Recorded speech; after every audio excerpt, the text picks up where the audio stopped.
நான் நான் எழுதும் லெட்டர், சி மடல், இல்ல கடுதாசி வச்சுக்கலாமா? ஆனா கடிதமே இருக்கட்டும். படி. கண்மணி அன்போடு காதலன் நான் எழுதும் கடிதமே.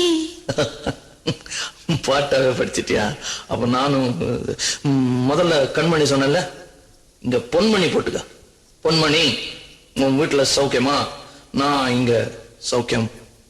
பொன்மணி, உன் வீட்டில் சௌக்கியமா? நான் இங்கு சௌக்கியமே. உன்னை நினைச்சு பார்க்கும்போது கவிதை மனசுல அருவி மாதிரி கொட்டுது. ஆனா அதை எழுதணும்னு உட்காந்தா அந்த எழுத்துதான் வார்த்தை.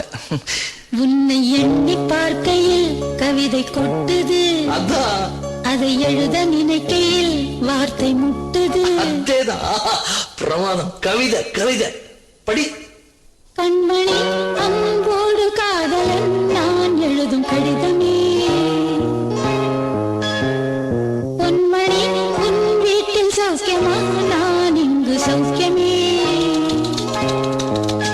உன்னை எண்ணி பார்க்கையில் கவிதை கொட்டுது, அதை எழுத நினைக்கையில் வார்த்தை முட்டுது.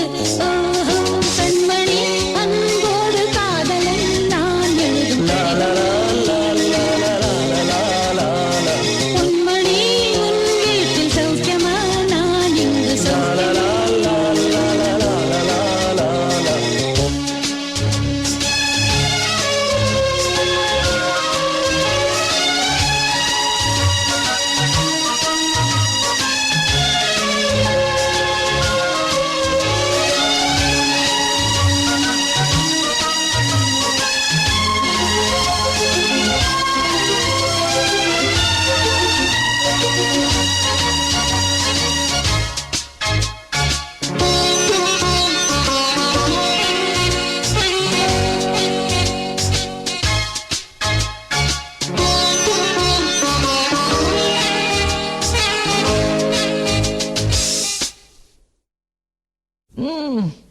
எனக்கு உண்டான காயம் அது தன்னால ஆறிடும்.